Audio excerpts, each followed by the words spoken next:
కాంగ్రెస్ అమలు చేస్తున్న పథకాలు చూస్తూ కూడా కేంద్ర మంత్రి కిషన్ రెడ్డి అడ్డగోలుగా మాట్లాడుతున్నారని విమర్శించారు పిసిసి వర్కింగ్ ప్రెసిడెంట్ జగ్గారెడ్డి. కేంద్రం ఇస్తామన్న 2 కోట్ల ఉద్యోగాలు పేదల అకౌంట్లలో 15 లక్షల రూపాయలు ఏమయ్యాయని ప్రశ్నించారు.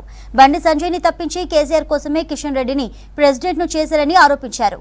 పార్లమెంట్ ఎన్నికల్లో కాంగ్రెస్ మెజార్టీ సీట్లు గెలుస్తుందన్నారు జగ్గారెడ్డి.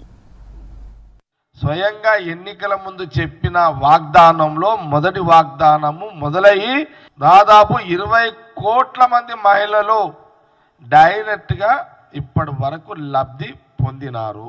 కిషన్ రెడ్డి గారు, మీరు మీడియా చూస్తలేరా? సమ్మక్క సారక్క జాతర ఉన్నది, బస్సు ప్రయాణం, కాంగ్రెస్ గవర్నమెంట్ బస్సు ప్రయాణం ఫ్రీగా ఉన్నది. ఇక మనం అందరము ఆడవాళ్ళం అందరము సమ్మక్క సారక్క ఫ్రీగా పోవచ్చు కదా జాతరకు అని ఆడొక 100 మంది 200 మంది తయారయ్యారట.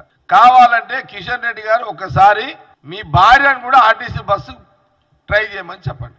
నీకు గింత కూడా నీకు ఇన్ఫర్మేషన్ లేకపోతే, రాష్ట్రంలో ప్రజలు ఎట్లున్నారో అనే ఇన్ఫర్మేషన్ లేకపోతే నువ్వు ఏం సెంట్రల్ మినిస్టర్వి, నువ్వు ఏం రాష్ట్ర అధ్యక్షుడివి? అందరి అకౌంట్లలో పేదవాళ్లకు 15 లక్షల రూపాయలు వేస్తా అని ఒక ప్రధానమంత్రి మోడీ స్వయంగా చెప్పిన తర్వాత కూడా ఇప్పటి వరకు కూడా అమలు కాలేదు. దానికి జవాబు నీ రథయాత్ర మీదకి